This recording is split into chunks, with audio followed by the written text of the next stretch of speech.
সবাইকে শুভ সন্ধ্যা এবং শুভ নমস্কার জানিয়ে আজকের ক্লাস শুরু করছি। হাতের পিছন পাশ থেকে ভাগ্য জানার উপায়, অর্থাৎ হাতের পিছন পাশ থেকে। আমরা সামনের পাশ থেকে কিছুটা জেনেছি, কিন্তু পিছন পাশ থেকে জানিনি। পিছন পাশেও কি ভাগ্য থাকতে পারে না? মানুষের হাত, যেহেতু হাত অর্থাৎ একেবারে এই কাঁধ থেকে পুরোটাই কিন্তু হাত, কিন্তু আমরা বিচার করি হাতের তালু।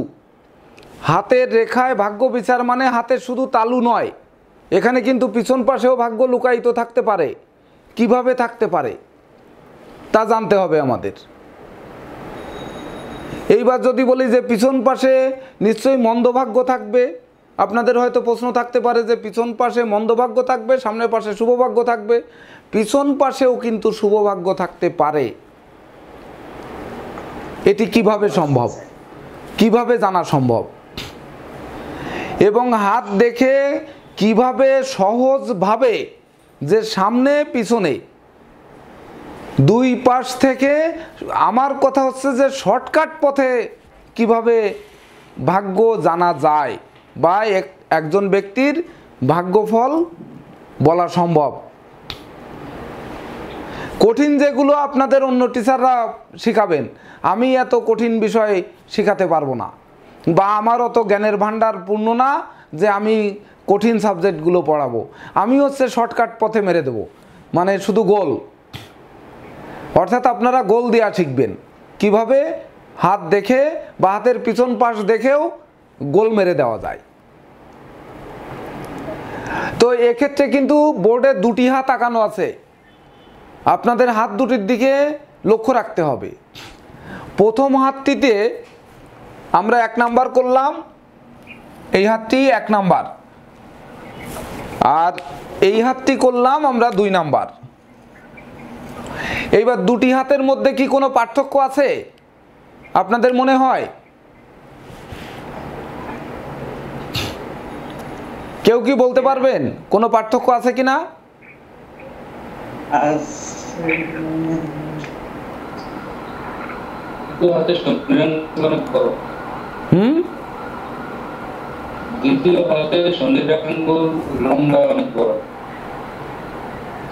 আচ্ছা আচ্ছা, হ্যাঁ, খুব সুন্দর উত্তর দিয়েছেন। আরো একটু নজর দিন। প্রথম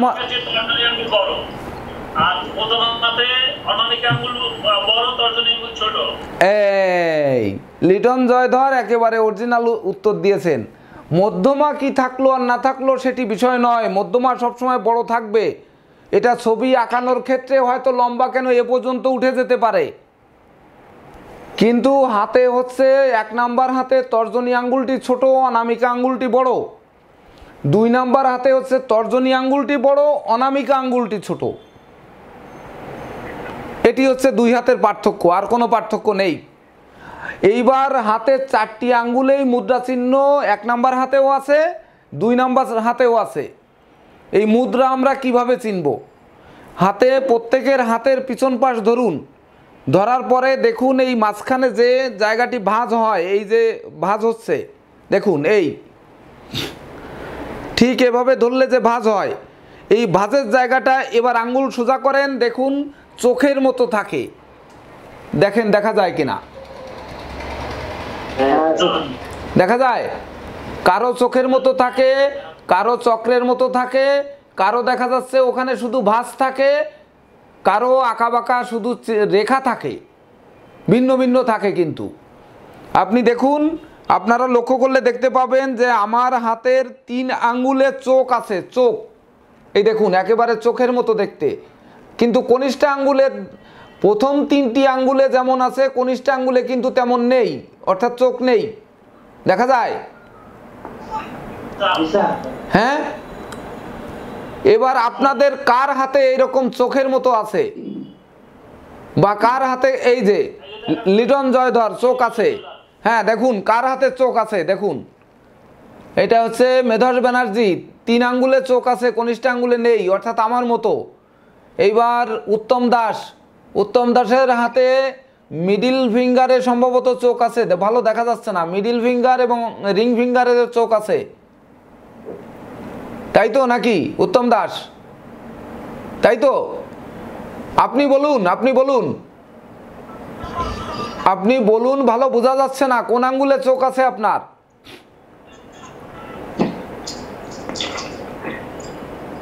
স্যার দেখা যাচ্ছে?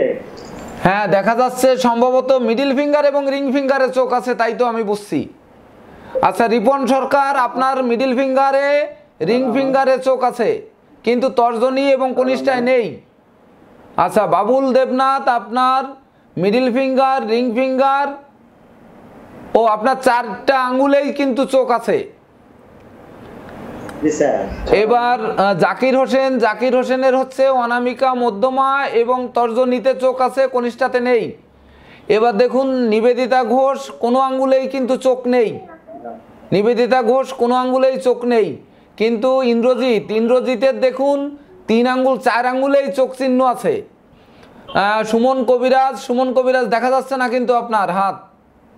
সুমন কবিরাজের রিং ফিঙ্গারে চোখ আছে, আর কোনো আঙ্গুলে নেই, শুধু রিং ফিঙ্গারে চোখ আছে, অন্য কোনোটাই নাই। সিকেশিল, সিকেশিলের হচ্ছে রিং ফিঙ্গার এবং মিডিল ফিঙ্গারে চোখ আছে, অন্য কোনো আঙ্গুলে নেই। শিমুল, শিমুল বাবু আপনার হাতে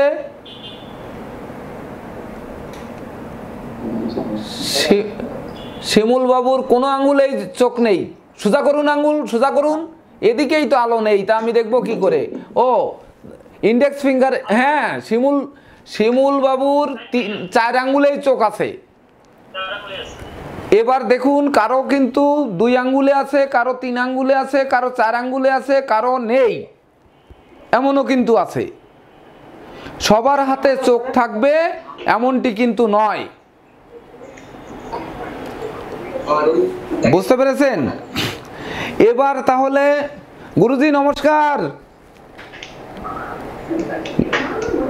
গুরুজি নমস্কার।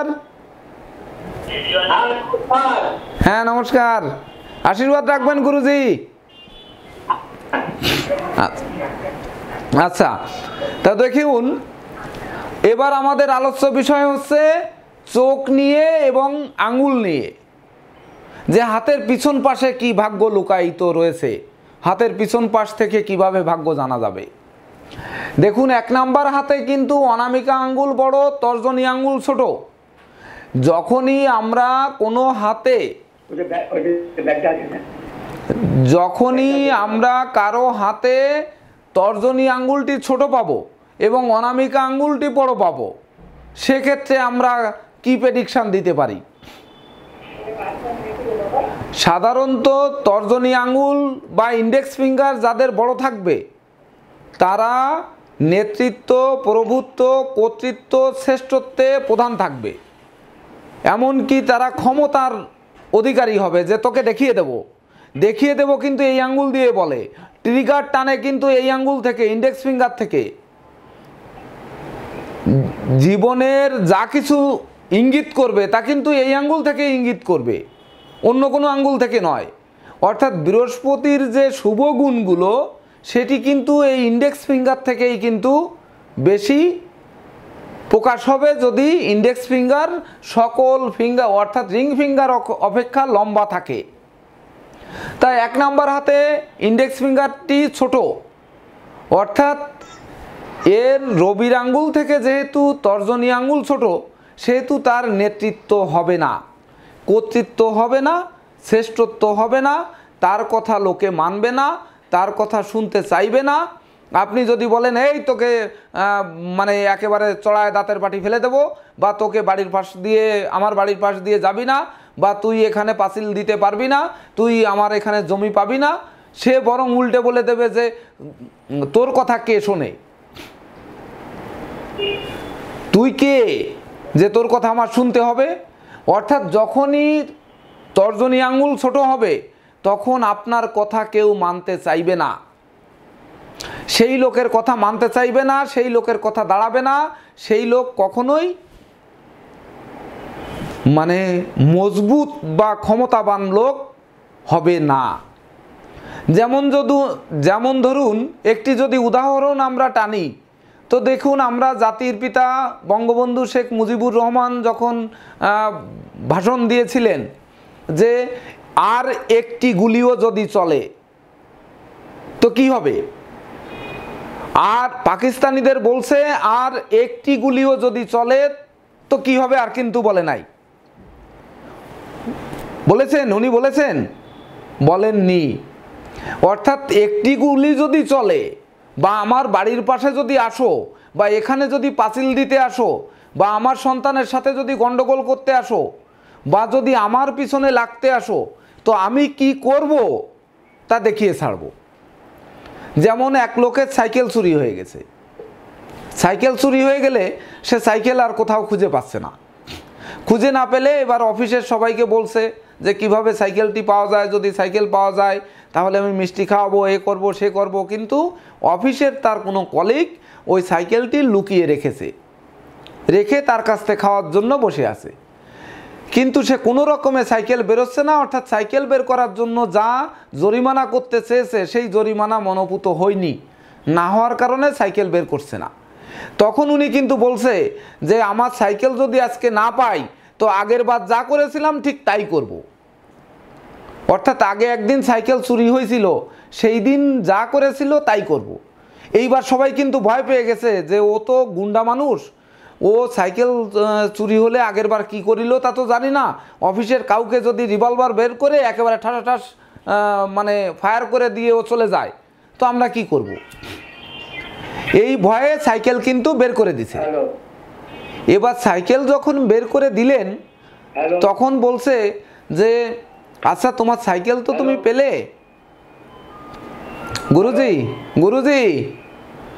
গুরুজি ফোনটা বন্ধ করে রাখেন, ফোন এখন ধরতে হবে না, ঠিক আছে? গুরুজি, হ্যাঁ গুরুজি শুনতে পাচ্ছেন? গুরুজি ওখানে মিউট না করে ফোনে কথা বলা যাবে না, তুমি ফোন দাও, গুরুজিকে একটু মিউট করে দিতে বলো। আচ্ছা, তো তখন সাইকেল যখন দিয়ে দিয়েছে তখন কিন্তু জিজ্ঞেস করেছে যে তুই আগের বার কি করেছিলি ভাই একটু বল। তা বলছে হেঁটে বাড়ি চলে গেছিলাম। অর্থাৎ সাইকেল চুরি হয়ে গেছে, আমার তো হেঁটেই যেতে হবে, আমি যাব কিসে। অর্থাৎ এ কিন্তু ক্ষমতাবান লোক না, শুধু মুখে ক্ষমতা। অর্থাৎ যার তর্জনী আঙ্গুল ছোট থাকবে তার মুখের ক্ষমতা থাকবে কিন্তু কাজের ক্ষমতা থাকবে না। কিন্তু জাতির পিতা বঙ্গবন্ধু শেখ মুজিবুর রহমান উনি মুখে যে কথা বলেছেন যে আর একটি গুলিও যদি চলে তাহলে পুরা পাকিস্তানি বাহিনীকে দেখা গেল হয়তো নিঃশেষ করে ফেলবো, ঠিক এমনটি বোঝাতে চেয়েছেন। এমনকি সেই ভাষণের পরেই কিন্তু সেই হানাদার বাহিনীর উৎপাত কিন্তু দূর হয়ে আমরা এই স্বাধীন বাংলাদেশ উপহার হিসাবে পেয়েছি। অর্থাৎ ইন্ডেক্স ফিঙ্গার কিন্তু ঠিক এমনটি ভাগ্য নির্দেশ করে থাকে। এইবার এক নাম্বার হাতে যেহেতু রিং ফিঙ্গারটি লম্বা, তো রিং ফিঙ্গার মানে রবির আঙ্গুল লম্বা। রবির আঙ্গুল যাদের লম্বা থাকবে তাদের কি হবে? তাদের সুনাম, যশ, খ্যাতি, প্রতিপত্তি, প্রতিষ্ঠা উত্তর বাড়তে থাকবে। কথা তো তাই নাকি? বাড়বে না? নিশ্চয়ই বাড়বে, বাড়তে হবেই। তার প্রমাণ যদি আপনারা চান এক্ষেত্রে আপনাদের একটু প্রুফ করার দরকার যে আসলে রবির আঙ্গুল যাদের লম্বা এখনো তো আমরা কারো হাত দেখে পারিনি, তাহলে তার সুনাম, যশ, প্রতিষ্ঠা আসলে বাড়ছে কি কমছে এটি একটু প্রুফ করার দরকার আছে। তা না হলে আমি ক্লাসে আপনাদের শর্টকাট পথে গোল দেওয়ার মানে সঠিক জিনিস শেখাচ্ছি নাকি রং জিনিস শেখাচ্ছি এটি তো আপনাদের যাচাই করতে হবে না? যাচাই করার ক্ষেত্রে আপনারা এবার লক্ষ্য করুন, দেখুন আমার হাতটি লক্ষ্য করুন, দেখা যায়? হ্যাঁ স্যার দেখা যায়। আমার কি রিং ফিঙ্গার লম্বা না ইন্ডেক্স ফিঙ্গার লম্বা? রিং ফিঙ্গার লম্বা। এ হাতে দেখুন রিং ফিঙ্গার লম্বা স্যার। এবার দেখুন রিং ফিঙ্গার লম্বা নাকি ইন্ডেক্স ফিঙ্গার লম্বা? দেখছেন? রিং ফিঙ্গার লম্বা স্যার। জি। এবার বলুন যে আমাকে দিয়ে বিচার করুন যে আমি কি করতে পেরেছি এই জ্যোতিষশাস্ত্রে এসে। শুধু জ্যোতিষশাস্ত্রে নয়, ধরুন আমি কমপক্ষে এই পর্যন্ত 20টা পেশা অতিক্রম করে আসছি কমপক্ষে। যখন আমি যে ব্যবসা করেছি সে ব্যবসায় সেই বাজারের প্রধান ব্যক্তি ছিলাম। এমনকি আমার হলুদ পালের হলুদ ছিল। এমনকি ধরুন আমার ছবি বাঁধার দোকান ছিল, আমার ছবি বাইন্ডিং সব থেকে ভালো। আমি কুমারের কাজ করতাম।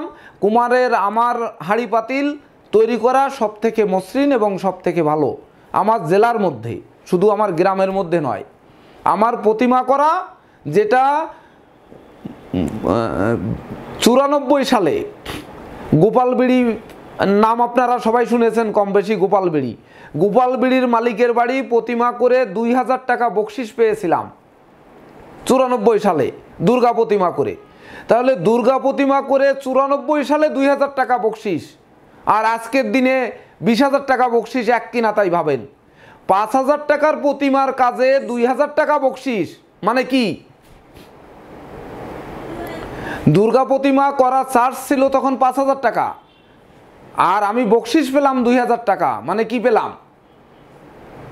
এবার আসুন জ্যোতিষ জগতে এসে আমি কি পেয়েছি আপনারা সেটা জানেন, এটা আমি আর বলতে চাচ্ছি না। তার মধ্যেও যদি 2-1টি জানতে চান, ধরুন আজ পর্যন্ত জ্যোতিষরা পঞ্জিকা গণনা করেন, কিন্তু কোনো জ্যোতিষের নামে আজ পর্যন্ত ভারত বাংলায় পঞ্জিকা নাই।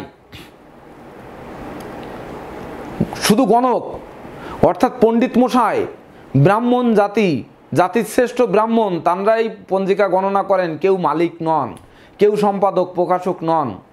এককভাবে আমি তৈরি করি, যেটা দিয়ে জ্যোতিষশাস্ত্রে হরস্কোপ তৈরি বা যাবতীয় সব কিছু হয়ে থাকে।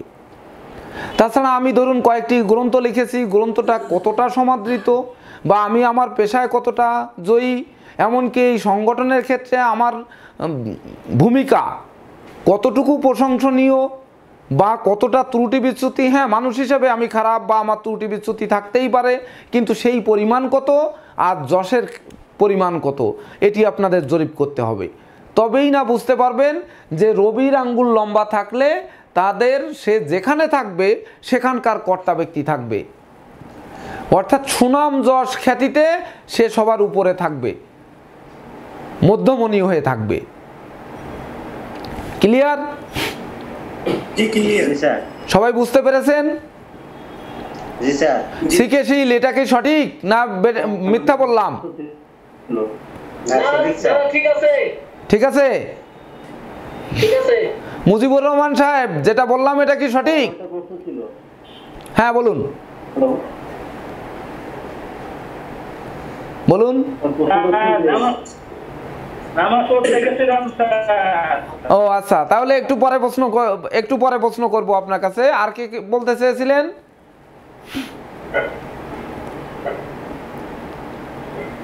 প্রশ্নটা হচ্ছে যে মানে রিং ফিঙ্গারটা কত মানে লম্বা বা মাঝারি বা সেটা কি কোনো মেজারমেন্ট আছে? তর্জনী থেকে বড় আছে কিনা, আমার কথা হচ্ছে যে তর্জনী থেকে অনামিকা বড় কিনা এটি দেখতে হবে। যদি তর্জনী থেকে অনামিকায় 1 সুতা 2 সুতা 3 সুতা 5 সুতা যা বড় থাকে সে এই একই ফল প্রাপ্ত হবে। যেমনটি হাতে 2 হাতে কি উঁচু থাকতে হবে নাকি এক হাতে উঁচু এক হাতে ছোট থাকলে সমস্যা আছে? যার থাকবে 2 হাতেই থাকবে, যার থাকবে না কোনো হাতেই থাকবে না। আচ্ছা আচ্ছা।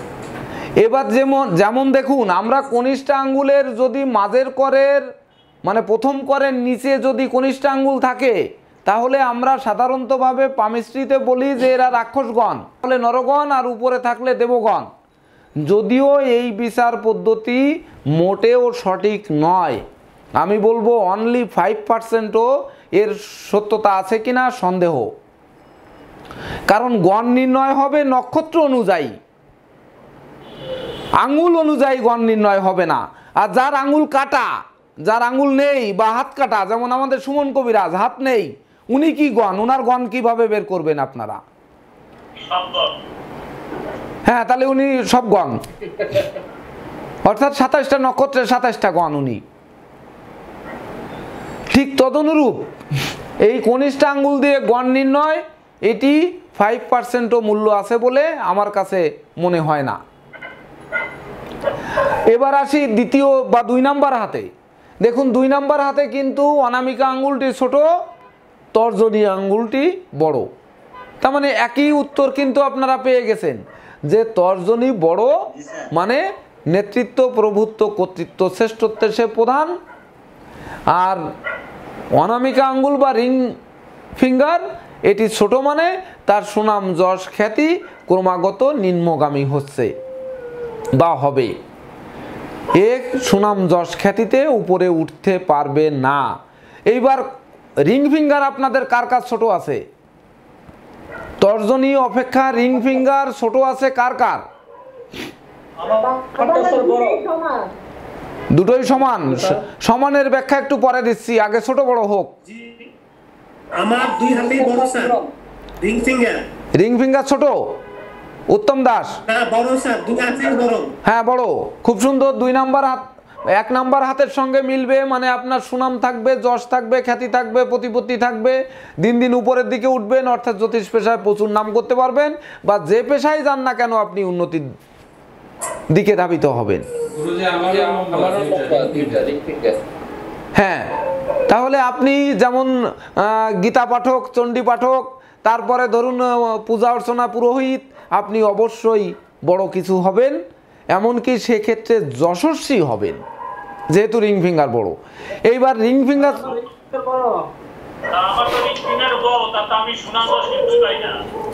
আপনি সুনাম যশ না পাইলে কে সুনাম যশ পাচ্ছে এই জায়গায় যত স্টুডেন্ট আছে তার মধ্যে?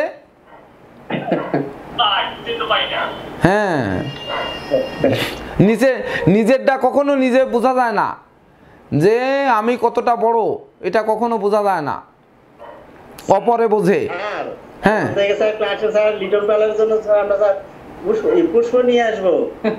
আচ্ছা আচ্ছা। এইবার ছোট আছে কার রিং ফিঙ্গার? রিং ফিঙ্গার ছোট আছে কার কার হাতে?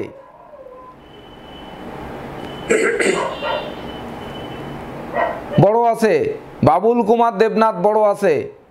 বাবুল কুমার দেবনাথ এমনি যশস্বী মানুষ, ধনী মানুষ, নামজাদা মানুষ, এ ব্যাপারে কোনো দ্বিমত নেই। একটু ভেবে দেখুন। আপনার মুখে গরিব, আমি কুমিল্লার আপনার বাড়ির ছবি দেখতে পাইছি, বুঝলেন? আমি বাড়ি চিনি, আমি আপনার বাড়ি চলে যেতে পারবো কাউকে, কারো সহযোগিতা ছাড়া আমি চিনি। আচ্ছা, এবার রিং ফিঙ্গার ছোট আছে কার হাতে? 2 সুতো ছোট। ইন্দ্রজিৎ ছানা, ইন্দ্রজিৎ ছানার রিং ফিঙ্গার ছোট, অর্থাৎ কার?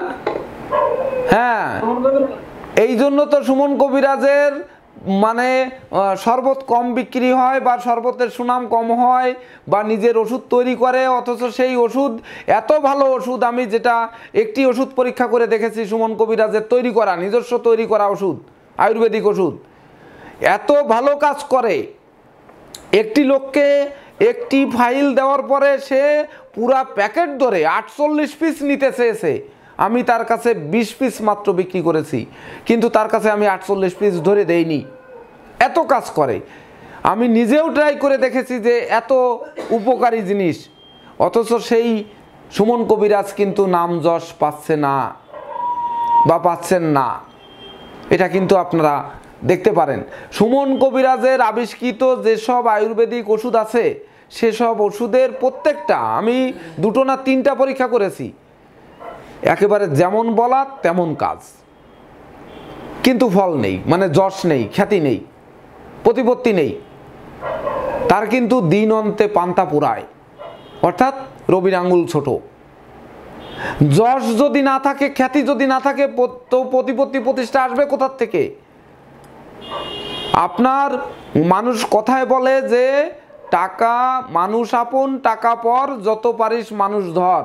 অর্থাৎ যখন আপনি যশস্বী হবেন, যখন যত মানুষ ধরবেন, আপনার বিপদ আপদে দেখবেন মানুষ সহযোগিতা করবে।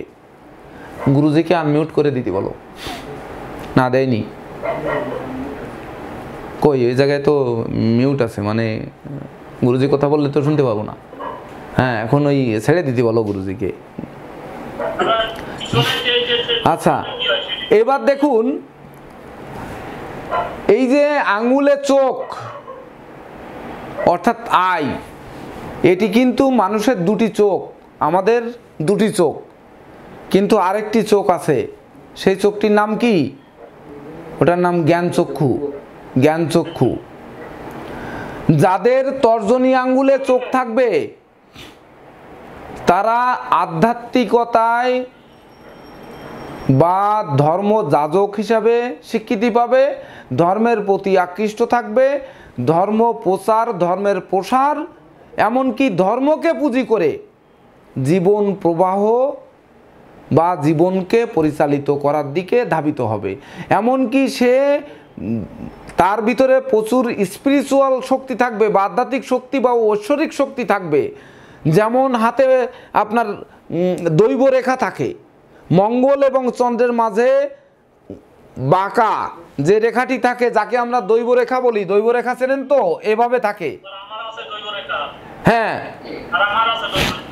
অর্থাৎ এই তর্জনী আঙ্গুলে যদি চোখ চিহ্ন থাকে, সে দৈব শক্তি সম্পন্ন মানুষ হবে। যদি মধ্যমা আঙ্গুলে চোখ চিহ্ন থাকে তাহলে কি হবে?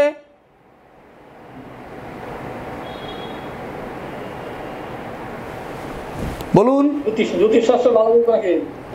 শুধু জ্যোতিষশাস্ত্রে ভালো হবে তা নয়, তন্ত্র মন্ত্র যোগ সাধনা একাগ্রতায় সে মহান থাকবে। অর্থাৎ যোগী, সে একাগ্রতা থাকবে তার মধ্যে, যে কাজে লাগবে সে কাজে শেষ না করা পর্যন্ত তার জীবনে স্বস্তি থাকবে না। প্রকৃত সাধক, যার মিডিল ফিঙ্গারে চোখ থাকবে, সেই হবে প্রকৃত সাধক, প্রকৃত কর্মপটু, বা যে কাজে একবার লাগবে বা লিপ্ত হবে সে কাজ শেষ না করা পর্যন্ত তার স্বস্তি নেই। জীবনে ন্যায়ের দেবতা শনি মহারাজের আঙ্গুলে চোখ, মানে সে ন্যায় নিষ্ঠাবান থাকবে বা ন্যায় নীতিপরায়ণ থাকবে, সেই সঙ্গে কর্মফলদাতাও কিন্তু শনি। অর্থাৎ যে কর্ম করবে সে কর্মের ফল পাবে, ব্যর্থ হবে না তার কর্ম। অর্থাৎ এত মনোযোগী হবে সে কর্মের পরে যে তার কর্ম ব্যর্থ হওয়ার কোনো সুযোগই নেই। ক্লিয়ার? এবার যাদের অনামিকা আঙ্গুলে চোখ থাকবে তাদের কি হবে? এবার আপনারা বলুন। হ্যাঁ, তাদের কি হবে?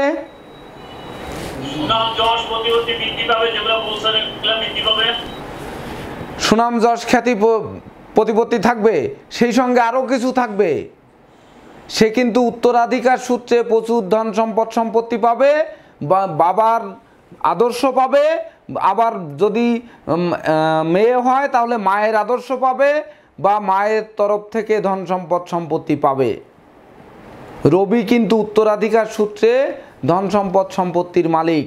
এমনকি রবির আলোয় সে আলোকিত হবে, জীবন আলোকিত হবে, কিন্তু উত্তরাধিকার সূত্রে সে পাবে, আবার নিজের উপার্জিত অর্থ মিলিয়ে সে অঢেল ধন সম্পদ সম্পত্তির মালিক হবে।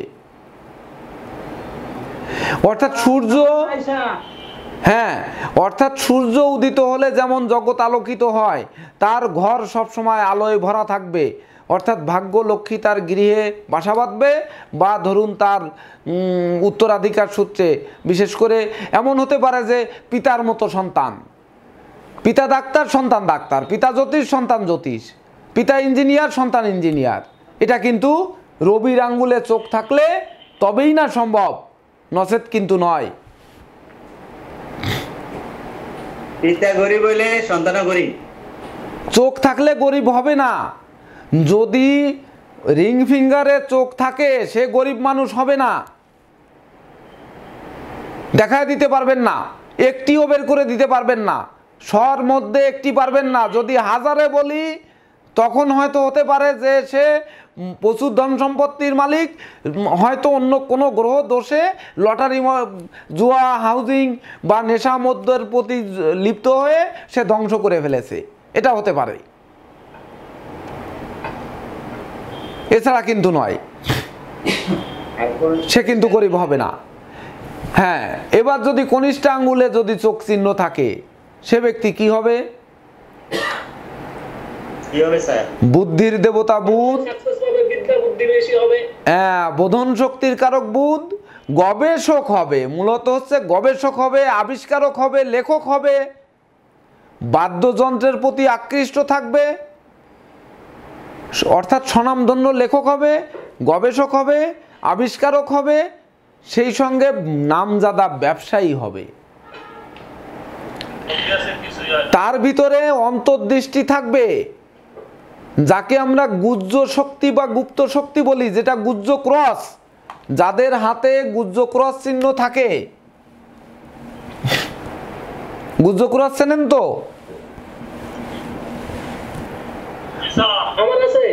গুহ্য ক্রস, আদিদৈবিক ক্রস, আদিভৌতিক ক্রস, বিভিন্ন নাম বলা হয় থাকে। এই ক্রসের যে ফল দেয় সেই ফল দেবে কিন্তু কনিষ্ঠ আঙ্গুলের চোখ চিহ্ন।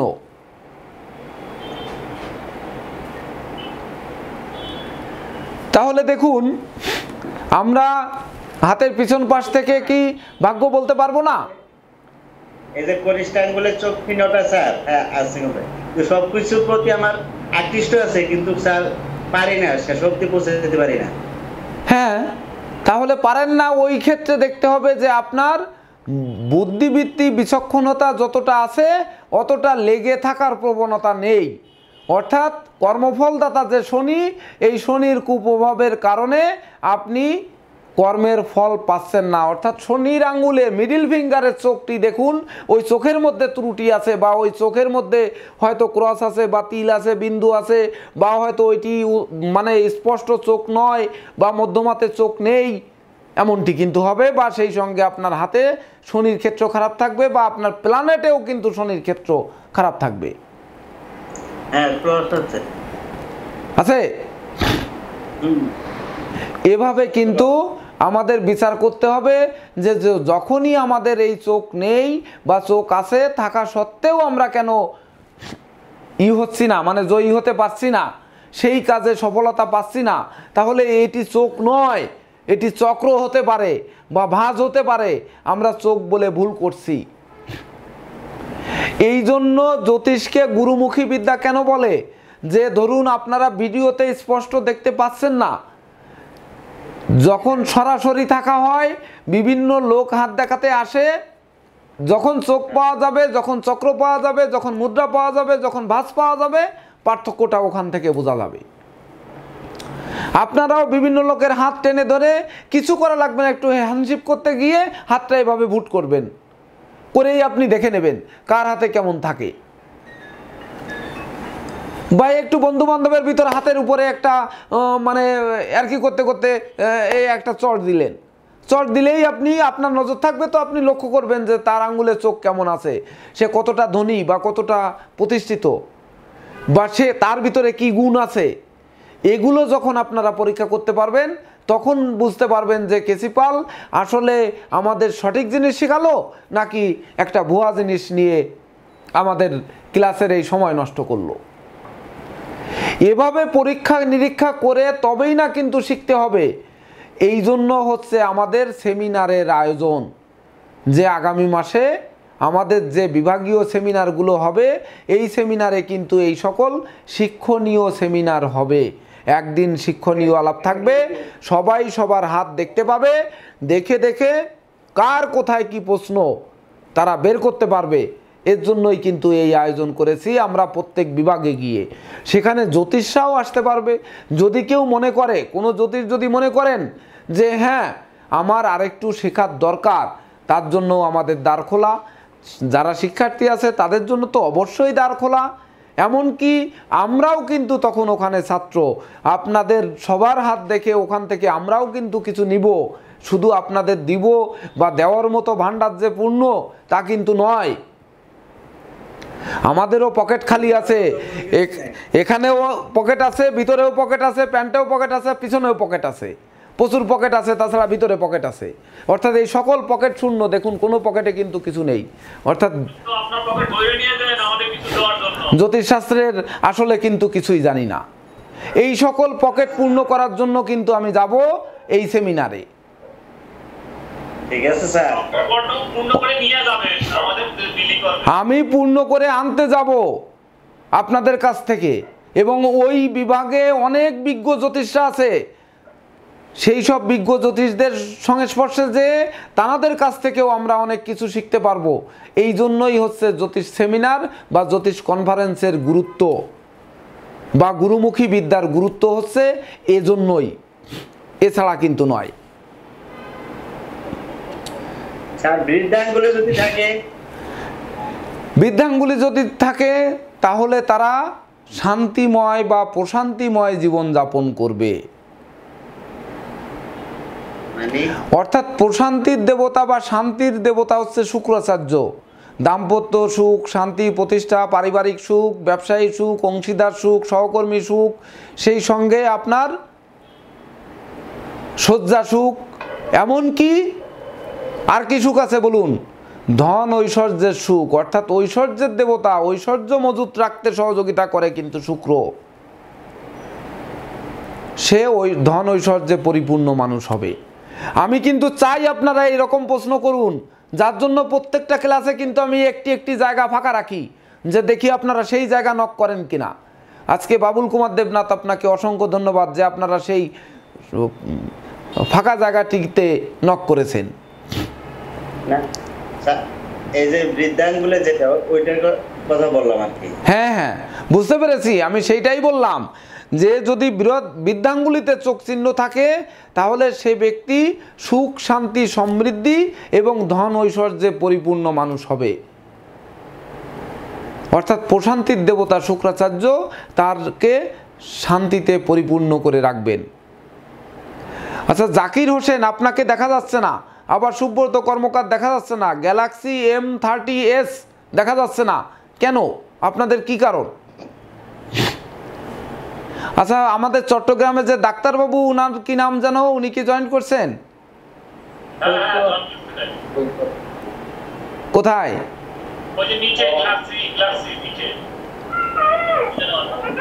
Galaxy M30। নমস্কার ডাক্তারবাবু,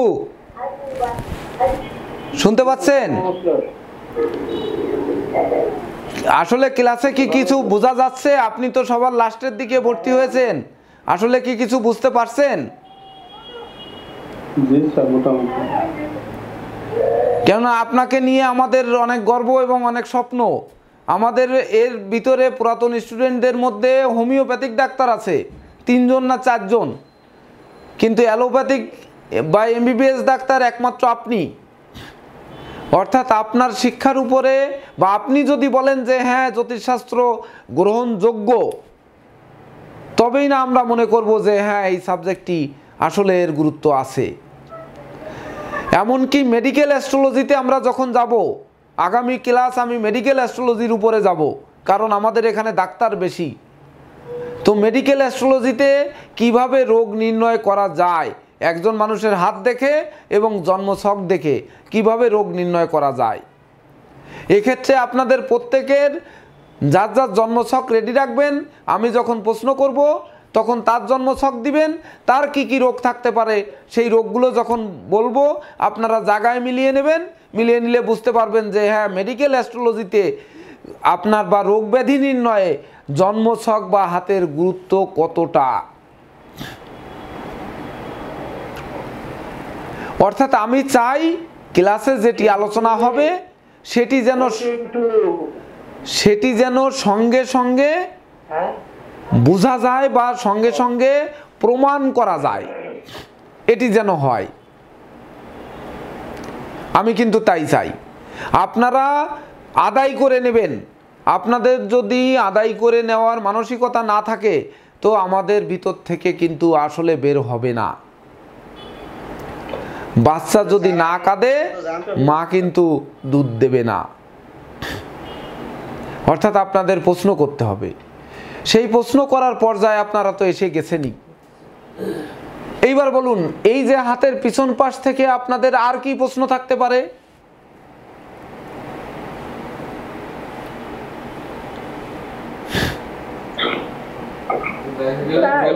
যাদের চোখ নাই তাদের কি এই সম্মান যশ মানে যে ধাপে যে ভালো গুণ সেগুলো হবে না? হ্যাঁ, সুন্দর প্রশ্ন করেছেন। আরো দুই একজন প্রশ্ন করুন, শুনে একসঙ্গে উত্তর দেই।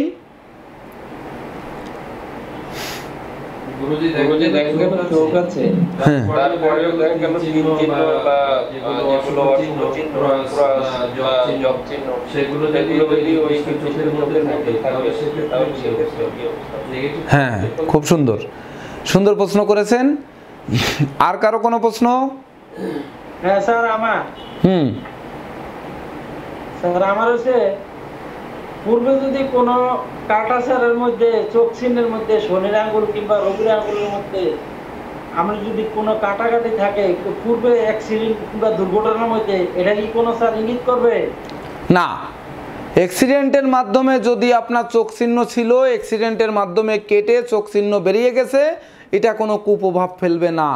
কিন্তু যদি এই চোখের মধ্যে তিল চিহ্ন, জব চিহ্ন, ক্রস চিহ্ন, বিন্দু চিহ্ন বা জাল চিহ্ন থাকে, সেটি কিন্তু ওই শুভ ফল দেবে না, বরং ওই সকল শুভ ফলের অশুভ ফলটি কিন্তু দেবে।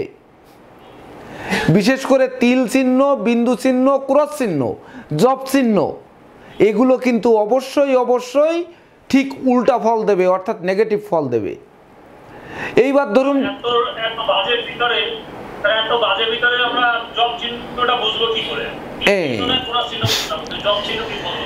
এইবার জব চিহ্ন বোঝানো আপনারা কি ক্যামেরায় ধরলে বুঝতে পারবেন? আমি তাহলে জব চিহ্ন দেখাতে পারি। এত দূরের থেকে কি বুঝতে পারবেন?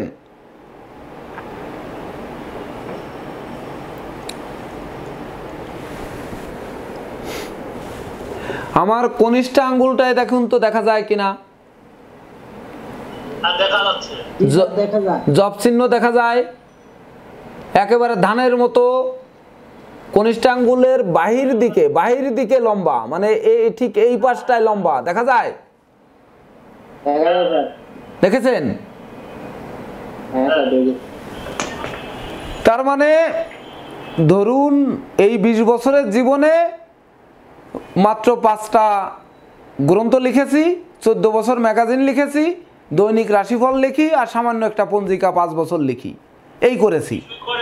কিন্তু এই জব চিহ্নটি যদি না থাকতো, বা ধরুন আমার আরো 6টি বই প্রকাশের অপেক্ষায় পাণ্ডুলিপি রেডি করা আছে কিন্তু প্রকাশ হচ্ছে না এই জবের কারণে, এমনকি ধরুন আমার এই জ্যোতিষশাস্ত্র শিক্ষার প্রতি আরো মানে নেশা বা আরো ইচ্ছা, সেই ইচ্ছা অনুযায়ী আমি কিন্তু শিখতে পারছি না, বা সেই শিক্ষার সুযোগ আমার হচ্ছে না, আমি অনেক জানতে পারছি না, যার জন্য কিন্তু আপনাদের নিয়ে আবির্ভূত হয়েছি যে আপনাদের কাছ থেকে শিখবো, বিভিন্ন সেমিনারে গিয়ে শিখবো, সেখানে গিয়ে অনেক গুরুজনদের বা অনেক অভিজ্ঞ জ্যোতিষদের কাছ থেকে শিখবো। এই পদ্ধতি কিন্তু চালু করা হয়েছে শুধু এই একটি মাত্র কারণে। অর্থাৎ জীবনে এই কনিষ্ঠ আঙ্গুলে, আমার অন্য কোনো আঙ্গুলে কিন্তু জব চিহ্ন নেই, আমার অন্য কোনো আঙ্গুলে কিন্তু জব চিহ্ন নেই, কিন্তু জব চিহ্ন কনিষ্ঠ আঙ্গুলে, যার জন্য মাছ সমুদ্রে পড়ে হাবুডুবু খেতে হচ্ছে। না পারলাম ভালো জ্যোতিষ হতে, না পারলাম ভালো ব্যবসায়ী হতে, না পারলাম মানে বড় কিছু হতে, মানে হতে পারলাম না। এটা তো স্যার আপনি জানেন না স্যার, আপনি তো স্যার বড় জ্যোতিষী, বিশ্বব্যাপী দেখতেছেন, সেইটা বড় কথা নয়। কিন্তু জবটি না থাকলে দেখা গেল হ্যাঁ আমি হয়তো মনের মতো আমার আশা পূর্ণ হতো, কিন্তু সেই আশা পূর্ণটি হচ্ছে না, বা সেই রকম আমার লেখনী বা আমার ক্লাস সমাদৃত হতো, আসলে কতটা সমাদৃত, আসলে তো আমি তো সমাদৃতর কিছুই পাই না। শুধু এই বলতে হয় প্রেসিডেন্ট স্যার দায়িত্ব দিয়েছেন, প্রেসিডেন্ট স্যার দায়িত্ব দেওয়ার কারণে এই আপনাদের সাথে একটু সময় কাটাতে হয়, এর বেশি তো আর কিছু করতেই পারি না। জব কাটার মতো কোনো ব্যবস্থা নাই। এইবার হ্যাঁ, এর প্রতিকার তখন আপনার কনিষ্ঠার যে জব, এই জব কাটার জন্য আপনাকে পান্না পরিধান করতে হবে। কিন্তু যখন আমার হাতে গোমেদ পরা আছে, যখন গোমেদ পরিধান করা থাকবে, গোমেদের সাথে পান্না, গোমেদের সাথে মুক্তা, গোমেদের সাথে রুবি, গোমেদের সাথে ক্যাটসাই এবং গোমেদের সাথে রক্তপ্রবাল, এই রত্ন 5টি পরা চলবে না। অথচ গোমেদ কিন্তু আমার প্রয়োজন। তো সেক্ষেত্রে আমি কিভাবে পান্না পরিধান করব? যার জন্য এই জবের কুপ্রভাব আমি দূর করতে পারছি না। এই জবের যতটা কুপ্রভাব, তার থেকে রাহুর কুপ্রভাব আমার হাতে বেশি বা আমার প্ল্যানেটে বেশি। আমার জন্ম প্ল্যানেটের 4র্থে রাহু, এই 4র্থে রাহু রবি বুধ যুক্ত। একটু এখানে আলোচনা না করে পারছি না, একটি হাত মুছে ফেলি। দেখুন, স্যার অনামিকা তীর চিহ্ন থাকে, অনামিকা আঙ্গুলে কোথায়? মানে পেছনের সাইডে। হ্যাঁ, ওই চোখের মধ্যে, চোখের মধ্যে যদি তিল চিহ্ন থাকে। না চোখে সারা উপর নিচে। হ্যাঁ, উপরের নিচেরটা, এটা পরবর্তী ক্লাসে আলোচনা করা হবে। কেননা এই পর্ব অনুযায়ী তিল থাকলে কি হবে সেটি পরবর্তীতে আলোচনা করতে হবে। 3টি পর্ব, এই 3টি পর্বের পিছন পাশে এবং সামনের পাশে তিল থাকলে কি হবে। এর আগে জানতে হবে এই হাতে কিন্তু 4টি আঙ্গুলে 12টি রাশি আছে, বুঝলেন? এই 12টি রাশির ক্ষেত্র, সেই রাশির ঠিক অপোজিট পাশে যদি তিল থাকে বা রাশির জায়গায় যদি তিল থাকে কি হবে, এটি কিন্তু আপনাদেরকে জানতে হবে। অর্থাৎ 12টি রাশি যখন জানবেন তখন কিন্তু আপনি এর শুভ ফল পাবেন বা প্রকৃতপক্ষে শিখতে পারবেন, নচেত কিন্তু আপনি শিখতে পারবেন না এখন এই প্রশ্ন করলে। এবার নিবেদিতা ম্যাডাম প্রশ্ন করেছিলেন যে যাদের হাতে চোখ চিহ্ন নেই তারা কি করবে, তাদের ভাগ্য কি নেই?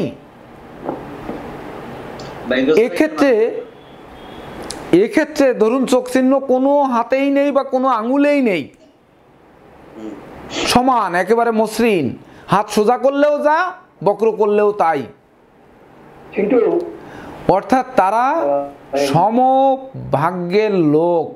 যে গ্রহ বা যে আঙুল যে অবস্থানে থাকবে সেই গ্রহের প্রভাবে সে প্রভাবান্বিত হবে।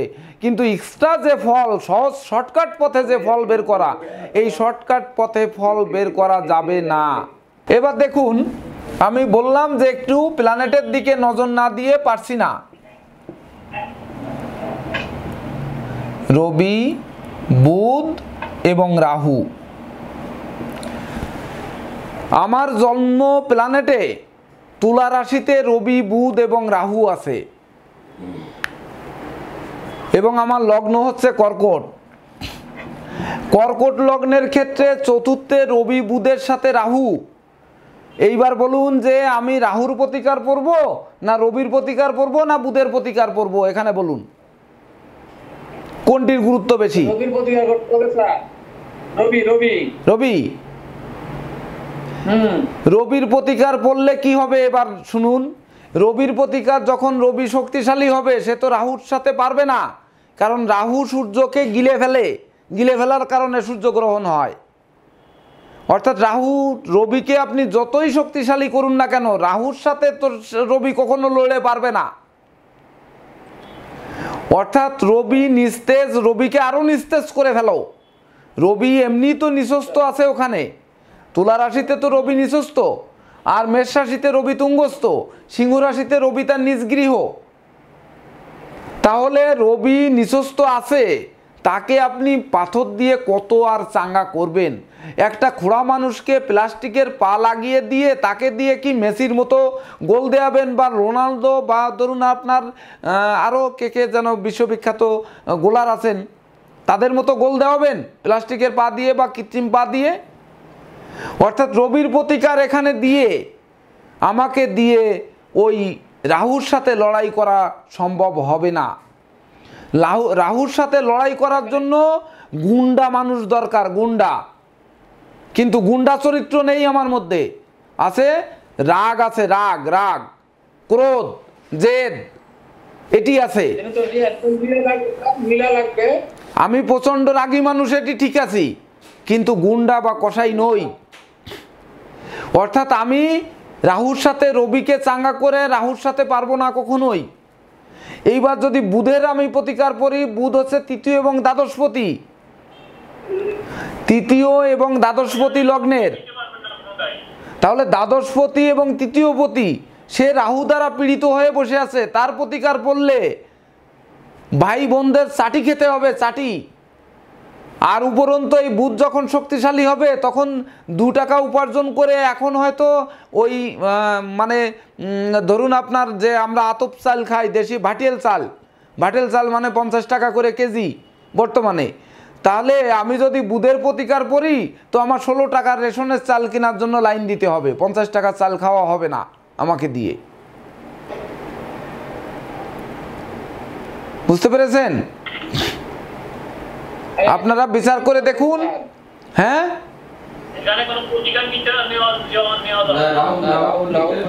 অর্থাৎ যার জন্য আমি কিন্তু এই রাহুর প্রতিকার করেছি এখানে, আমি বুধের প্রতিকার ধারণ করতে পারি না এখানে, এবং রবিরও প্রতিকার ধারণ করতে পারি না। স্যার আমাদের কি কি আংটি আছে স্যার? আমার কাছে পিঙ্ক স্যাফায়ার আছে, যেটা রবি শনি মঙ্গল একসঙ্গে কাজ করবে।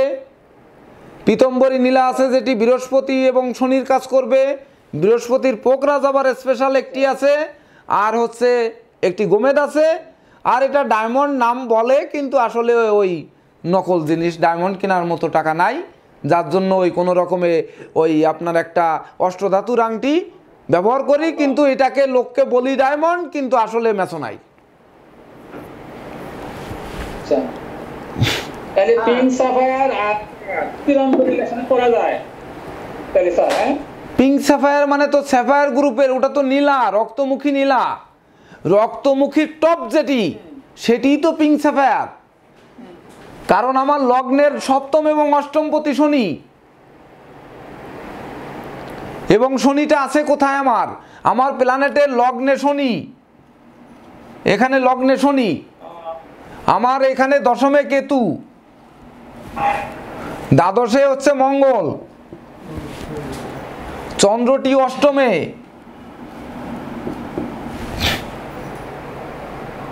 বুঝলেন? এবার বলুন কে বাকি আছে? শুক্র হচ্ছে কন্যায়, আর বৃহস্পতি হচ্ছে মিনে। এই হচ্ছে প্ল্যানেটে। বৃহস্পতিটা খোড়া, খোড়া খোড়া মানে বকরি, বৃহস্পতি হচ্ছে খোড়া। তাহলে এই বৃহস্পতি খোড়ার কারণে পোকরাজ এবং পীতম্বরী নীলা দুটিই লাগিয়েছি, আর পিঙ্ক স্যাফায়ার লাগিয়েছি, যেহেতু রবির প্রতিকার আমি পরিধান করতে পারছি না। তাছাড়া ধনপতি রবি নিঃস্বস্ত হয়ে বসে আছে, সেই সঙ্গে দ্বাদশে মঙ্গল পাপস্থ মিথুন রাশিতে। মঙ্গল হচ্ছে পঞ্চম এবং দশমপতি দ্বাদশে, অর্থাৎ বিদ্যা বুদ্ধি চলে গেছে শেষ হয়ে, নেই মাথার মধ্যে কিছু, অথচ বকবক করছি ক্লাসে। আর ওদিকে দশমপতি কর্ম নেই, কোনো উপায় নেই, অর্থাৎ যার হয় না কোনো গতি সে শেখে হোমিওপ্যাথি, এমন একটা কথা কিন্তু গ্রামের মুরব্বীরা বলতো। তা আমার কোনো গতি না হওয়ার কারণে আমি এই জ্যোতিষশাস্ত্র নিয়ে এই বকবক করছি, এই দশমপতি দ্বাদশে থাকার কারণে। আর এই দশমে কেতু কর্মভাবে শুধু কর্মে বাধা আর বাধা জীবনে, যার জন্য এই পর্যন্ত কম করে 20টা পেশা অতিক্রম করে আসছি, কোনো পেশায় দাঁড়াতে পারিনি। সর্বশেষ দেখলাম যে জীবনে কিছু হবে না, তো এই যে ঠিক আছে জ্যোতিষ নিয়ে অন্তত আপনাদের সাথে সঙ্গ দিয়ে আর জীবনটা পার করে দিই, এই সিদ্ধান্ত নিয়ে বসে থাকলাম। আগে সিদ্ধান্তগুলি কি স্যার আপনার ভুল ছিল? কোনো সিদ্ধান্তটি ভুল ছিল না। আমি এখনো যদি জ্যোতিষ ত্যাগ করে আমার যে অন্য পেশা আছে সেটিতে যদি যাই, আমার মনে হয় এর থেকে বেশি উপার্জন করব, কিন্তু এটি আমার নেশা এবং এটি আমার ভালো লাগে। জ্যোতিষ পেশা হচ্ছে শনির পেশা, শনি সপ্তম এবং অষ্টমপতি শনি আমার লগ্নে বসে আছে। দশমে কেতু কর্মভাবে, দশমে কেতু স্পিরিচুয়াল শক্তির মালিক। বৃহস্পতি খোড়া, কিন্তু খোড়া হলেও সে ভাগ্যাধিপতি ভাগ্য স্থানে। চন্দ্র লগ্নপতি অষ্টমে, এবং শনির সাথে ক্ষেত্র বিনিময় যোগযুক্ত। তা আমি এই বকবক করব না, তা কি করবে? আমাকে তো বকবক করার জন্যই জন্ম দিয়েছে, জন্ম হয়েছেই বকবক করার জন্য।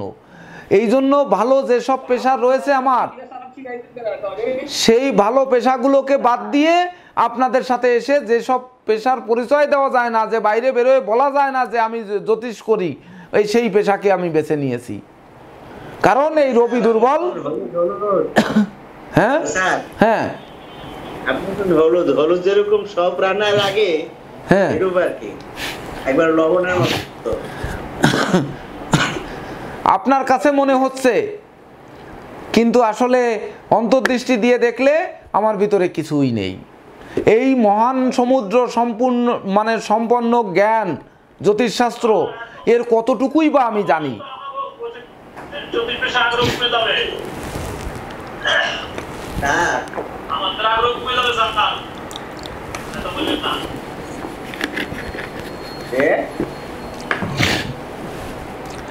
আচ্ছা বলুন, আর কারো কোনো প্রশ্ন আছে? এই বয়সে স্যার আর কি সুনাম চান তো বলেন। এই বয়সে আর কত সুনাম চান এটা বলেন। সুনাম আমার হচ্ছে কোথায়? রবি নিচস্থ এবং রাহুযুক্ত, আমার সুনাম হচ্ছে কোথায়? লগ্নে শনি বসে আছে, কোথার থেকে সুনাম হচ্ছে? সুনাম কই? আমি তো কোনো সুনামই দেখি না। সুনাম যদি হতো তাহলে তো ধরুন আমি নামজাদা লেখক হতাম, হয়তো কিরো হতাম, বেনহাম হতাম, সেন্ট জর্মেন হতাম, বা শ্রীবিরিগু হতাম, বা হয়তো বাগল হতাম, হরিহর মজুমদার হতাম, বা আমার গুরুজির সামনে আছেন, অন্তত গুরুজির কৃপাটা মনের মতো পেতাম, তাও কিন্তু পাই না। সব কিছুই আছেন। হ্যাঁ, আপনার পূর্ণপদ পূর্ণমিদম পূর্ণাৎ পূর্ণমুদচ্যতে পূর্ণস্য পূর্ণমাদায় পূর্ণমেব অবশিষ্যতে, যে আপনি হচ্ছেন তার পূর্ণ, ঠিক আছে, তারই অংশস্বরূপ পরাস্বরূপ আমরা একটু পাইতেছি এই আর কি। তবে ওই মকর রাশিতে শনি বেশি শক্তিশালী থাকে, কুম্ভ রাশিতে কিন্তু কুম্ভ রাশির প্রতীক হচ্ছে পূর্ণ কুম্ভ, মাথায় চলছে এক নারী, এটা জানেন তো? কুম্ভ রাশির প্রতীক পূর্ণ কুম্ভ, মানে পূর্ণ কলসি মাথায় নিয়ে একটি নারী চলছে, এই রকম পূর্ণ কলসি মানে জলপূর্ণ কলসি। তো আমি এই হতদরিদ্র বা অভাগা মানুষ হয়ে আমি এতেই তুষ্ট যে আমি পূর্ণ কলসি মাথায় নিয়ে চলছি, খালি কলসি নিয়ে নয়। এতেই আমি খুশি যে আপনাদের মতো গুণীজনদের, আপনাদের মতো জ্ঞানী গুণীজনদের আমি ছাত্র ছাত্রী হিসাবে পেয়েছি, এটা আমার গর্ব। অর্থাৎ আমার কলসি পূর্ণ। আর একটু আগে তো বললেন যে পঞ্জিকা কেউ লেখে না, আপনি লিখতেন। ওরে একটি পঞ্জিকা লেখা আর কি, এর সামান্য একটা পঞ্জিকা, তার কত 200-500 কপি হয়তো বিক্রি হয়, এটার আর কি।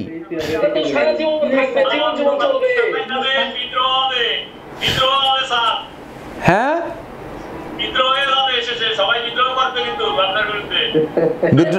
কেন? হ্যাঁ, আপনারা নিজের ছোট করিয়া আপনি এই যে কথাগুলো বলতেছেন, হ্যাঁ, বিদ্রোহ শুরু হয়ে যাবে, সবাই বিদ্রোহ করবে। আপনাদের কুমিরের দৃষ্টিতে যদি তার ডিম ফুটে বাচ্চা বের হতে পারে, তো আপনাদের বিদ্রোহের দৃষ্টির কারণে বা বিদ্রোহের কারণে যদি আমার শিক্ষা হয় এবং যদি আমি আরেকটু শিখতে পারি, আপনারা এমন কোনো প্রশ্ন করুন যে প্রশ্নের কারণে আমার পুনরায় সেই বই পুস্তক খুঁজতে হয়, যেন আমি এই রকম বই ধরে খোঁজা শুরু করি যে এই প্রশ্নের উত্তর দেওয়ার জন্য আমার তো উত্তর দিতেই হবে, আমি এখন উত্তর কোথায় পাবো, পাচ্ছি না, আমি যেন বই খোঁজা শুরু করি। আমি চাই আপনারা আমাকে তাই তৈরি করুন। হ্যাঁ স্যার, হ্যাঁ বলুন। ইচ্ছা করতেছে এই মুহূর্তে যাই আপনার পায়ে একটু নমস্কার করি। নমস্কার এমনি গ্রহণ করলাম, বুঝলেন তো? আমি আমার এই জ্যোতিষ চর্চার জীবনে, এমনকি এই বাংলাদেশ ন্যাশনাল একাডেমি অফ অ্যাস্ট্রোলজির অনলাইন ক্লাস চালুর সুবাদেই না আমি এখানে কিছু কথা বলার সুযোগ পেয়েছি। তা না হলে ধরুন কখনোই আমাকে ওই অফলাইনে গিয়ে শিক্ষকতা করা আমার দ্বারা সম্ভব হতো না। বিগত 1 বছরে হয় নাই। ওই যে সিকেশিল আগে 1 বছর ক্লাস করেছে ডিপ্লোমা, আমার যদিও মাসের প্রথম শুক্রবার ক্লাস নেওয়ার কথা ছিল, একটি ক্লাসেও আমি কিন্তু যেতে পারিনি। তো এই সুযোগটি হয়েছে। এখন আমি চাই যে আপনারা এমন প্রশ্ন আমাকে করুন যে আমার যাতে বই পুস্তক খুঁজতে হয়, পুনরায় বই পুস্তক কিনতে হয়, কিনে তারপরে আপনাদের উত্তর দিতে হয়, এমন প্রশ্ন আমি চাই। তাহলে আমি কিছু শিখতে পারবো, আমার পকেট পূর্ণ হবে। তো এখন গুরুজি অনেকক্ষণ অধীর আগ্রহে বসে আছে, আপনাদের আর কিছু জানার আছে? এবার গুরুজির ক্লাস শুরু করব। কিন্তু বলুন, এই হাতের পিছন দেখে তাহলে কি আমরা ভাগ্য বলতে পারবো? নিবেদিতা ম্যাডাম, আপনার আর কোনো প্রশ্ন আছে? আপনি প্রশ্ন করেছিলেন যে কারো হাতে যদি এই চোখ চিহ্ন না থাকে সে ব্যক্তির ভাগ্য কিভাবে বিচার করা হবে। তো যদি মুদ্রা চিহ্ন না থাকে তো সেক্ষেত্রে আঙুল ছোট বড় দেখে আমরা বিচার করতে পারবো। এমনকি কোনো আঙ্গুলটি কোন আঙ্গুলের দিকে বক্র তার থেকে বিচার করতে পারবো যে শনির আঙ্গুল বৃহস্পতির দিকে বক্র বা শনির আঙ্গুল রবির দিকে বক্র, বা কোনো না কোনো দিকে কিন্তু চিহ্ন থাকবেই। অর্থাৎ আপনার মানে যে ভাগ্য জানাতে আসবে তার ভাগ্য যদি আমাকে ধরা না দেয়, জ্যোতিষের বাপেরও ক্ষমতা নেই তার ভাগ্য ধরার। কোনো কিছু লাগবে না, তাকে বলুন আপনি 3টি সংখ্যা বলতে বলুন, দেখবেন তার থেকেই তার ভাগ্য বের করে নিয়ে আসা যাবে। একটি ফুলের নাম বলতে বলুন, ভাগ্য বের করা যাবে। একটি ফলের নাম বলতে বলুন, ভাগ্য বের করা যাবে। তার মুখ দিয়ে একটি মাত্র কথা বের করুন, তা দিয়ে উপস্থিত ছক করে, উপস্থিত ছক বলতে গোচর ছক, গোচর ছক করে আপনারা সেই গোচর ছকে যে মুহূর্তে সে প্রশ্ন করেছে বা যে প্রশ্নটি এমন হতে পারে যে আমাকে আজ মেরেছে। দেখুন, আর 2 মিনিট আর 10টি মিনিট সময় একটু নিয়ে নিই, যদিও গুরুজি অধীর আগ্রহে বসে আছেন। যে ধরুন একটি লোক এসে কেঁদে আপনার বলছে যে আমাকে পুলিশে ধরেছে বা আমাকে মেরেছে। এইবার আমাকে মেরেছে MAKE, মেরেছে MARASE, আমাকে মেরেছে। বা ধরুন আমাকে পুলিশে ধরেছে, আমাকে AMAKE, পুলিশে, পুলিশ কিন্তু PO লিখলেও হবে না, PULISH,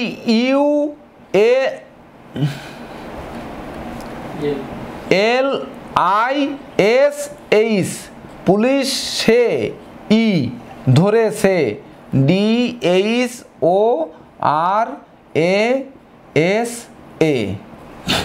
এইবার আমাকে, এ হচ্ছে অ, যে আমাকে, আমাকে কিন্তু ডবল এ দিতে হবে এখানে, এই ডবল এ দিতে হবে। এবার মান করুন, এ মানে 1, সবাই লিখুন, এই কথাটি লিখুন এবং মান বসান। এই 1 1 4 1 2 1 4 1 2 1 3 1, তাহলে আমাকে মেরেছে কত হয় দেখুন, 1 2 4 2 6 7 আর 2 9 10, 1 4 1 5 6 আর 2 8 9 3 12 আর 1 13 সমান 4। দেখুন তো যোগ করলে কত হয়, 1 3 আর 1 4 5 7 8 আর 4 12 13 15 16 20 22, 4। রাহু, আজকের ক্লাসটি শুরু হলো কবে? আমাকে মেরেছে দেখুন 22 তারিখ, অর্থাৎ 4। এবার মাসের 1 5 আর সালের হচ্ছে 5 মানে 10, 1 আর আজকে বার হচ্ছে শুক্র মানে 6, তাহলে 6 আর 1 7। আজকে যে তারিখে যে ব্যক্তি বলল যে আমাকে মেরেছে সেই তারিখে কিন্তু 7 রয়েছে, 7। আর যখন মেরেছে তখন কিন্তু আমাকে মেরেছে যে কথাটি বলেছে সেটি হচ্ছে 4, রাহু। অর্থাৎ রাহু আর কেতুর প্রভাবের কারণে সে কিন্তু মার খেয়েছে। তাকে মেরেছে রাহু। রাহুকে গুন্ডা, কসাই, সন্ত্রাস, বদমাইশ, সে কিন্তু মারবে। এইবার যদি আপনি একটি এ কমায় দেন, আমাকে শুধু এ দিয়ে লেখেন, তাহলে কিন্তু আপনার 3 হবে বৃহস্পতি, সে কিন্তু মার খেতে পারে না। তখন ধরে নেওয়া যাবে যে ও মিথ্যা কথা বলছে, যে আমাকে মেরেছে, ও সত্য কথা বলেনি, ও মারেনি, মার খায়নি। এবার ধরুন আমাকে পুলিশে ধরেছে, এটি সঠিক কিনা যাচাই করুন। কিভাবে? 1 1 4 1 1 2 1 8 6 3 1 3 5 5 4 5 7 2 1 3 1। এবার যোগ করুন। আমাকে পুলিশে ধরেছে, দেখুন 1 2 4 আর 2 6 7 আর 2 9 10 10 আর 18 আর 6 24 27 27 28 আর 3 31 31 আর 10 41 আর 4 45 50 57 58 59 60 আর 3 63 আর 1 64 6 4 10 6 4 10 মানে 1। বুঝতে পারছেন? আমাকে পুলিশে ধরেছে, এটি কিন্তু 1 রবি। এইবার তারিখ হচ্ছে 7, 7-এর সাথে 1 মিলে কি হচ্ছে 8, মানে শনি। এইবার পুলিশে ধরা মানে কি? গোপন কাজ না? এটি গোপন কাজ না? আপনি অন্যায় করেছেন না? শনির কাজ কি? শনি কি করে? ন্যায়ের দেবতা। শুধু বললে হলো? তাহলে পুলিশে ধরলো কেন? শনি হচ্ছে যেমন ন্যায়ের দেবতা, তেমনি কর্মফলদাতা, তেমনি আবার শনি মহারাজ। আবার বিপরীতে ওই যে বললাম যে গুপ্ত শক্তি, মিডিল ফিঙ্গারে যদি চোখ থাকে, তাহলে গুপ্ত শক্তি বা গোপন শক্তি, আধ্যাত্মিক শক্তি, স্পিরিচুয়াল পাওয়ার, এগুলো থাকবে।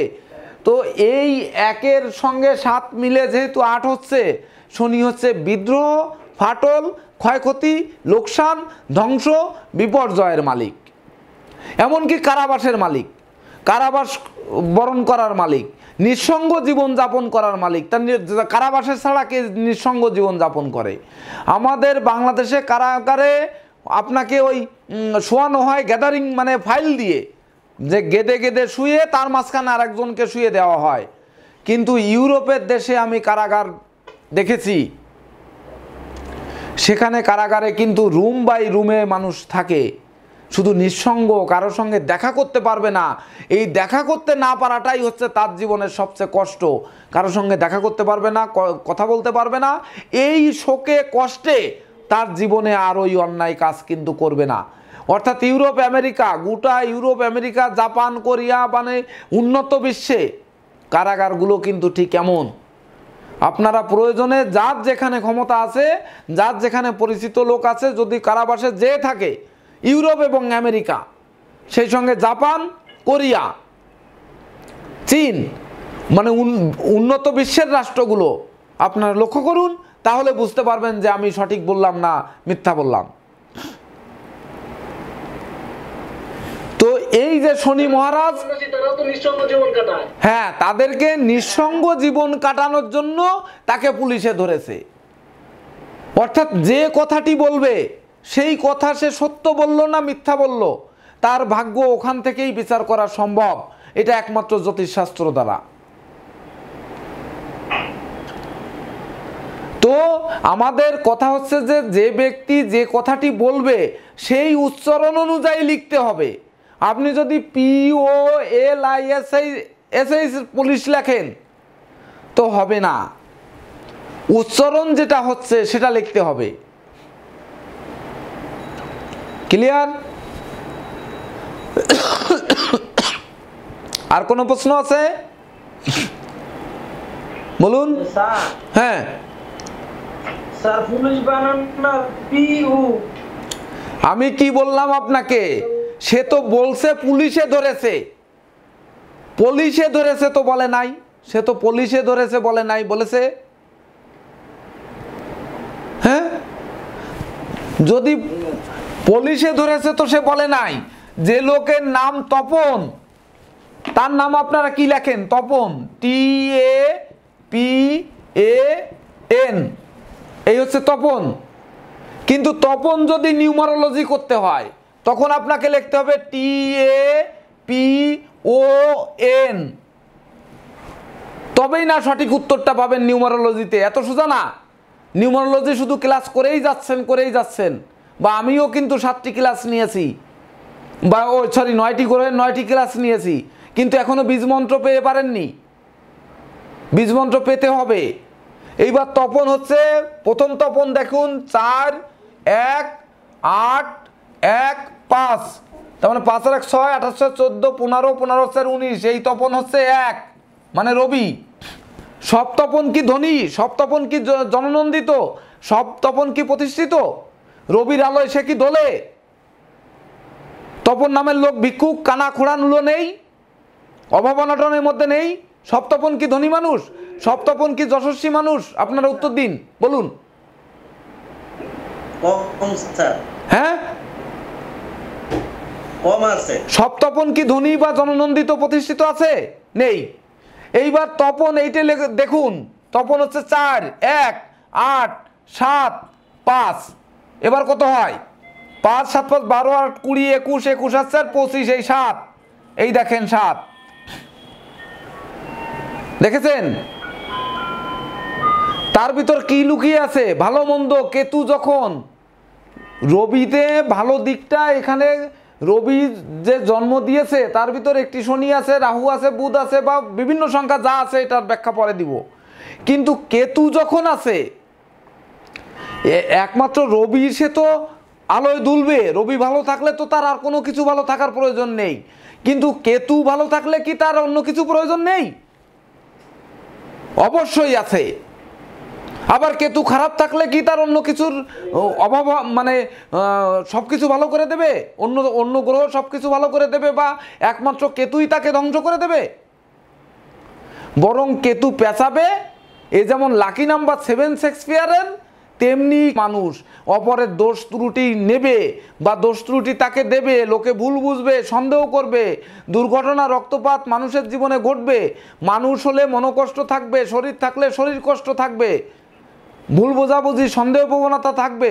অর্থাৎ তপন লিখতে হবে TAPON, তপন, তবেই না কিন্তু নিউমারোলজি মিলবে। তো এই ক্লাস, আজকের ক্লাস এই পর্যন্ত সমাপ্ত করছি। এখন গুরুজি ক্লাস নেবেন। আপনারা গুরুজির ক্লাসে অ্যাটেন্ড করুন, এবং গুরুজি মেষ, বৃষ, মিথুন 3টি রাশি নিয়ে এর পূর্বে, মানে 3টি রাশি লগ্নের ভাব বিচার ইতিপূর্বে করেছেন। আজকে কর্কট রাশি এবং কর্কট লগ্ন, কর্কট লগ্নের দ্বাদশ ভাব বিচার করবেন। অর্থাৎ আপনারা এই ক্লাস করুন। তাহলে আজকের ক্লাসে এই পর্যন্ত। সবাইকে শুভ নমস্কার জানিয়ে আমি বিদায় নিচ্ছি। আপনারা এবার গুরুজির ক্লাস শুরু করুন। সবাই ভালো থাকুন, সুস্থ সুন্দর জীবনযাপন করুন, প্রতিষ্ঠিত এবং স্বনামধন্য জ্যোতিষ হিসাবে গড়ে উঠুন, এই প্রত্যাশা নিয়ে বিদায় নিচ্ছি। সবাইকে শুভরাত্রি, শুভ নমস্কার।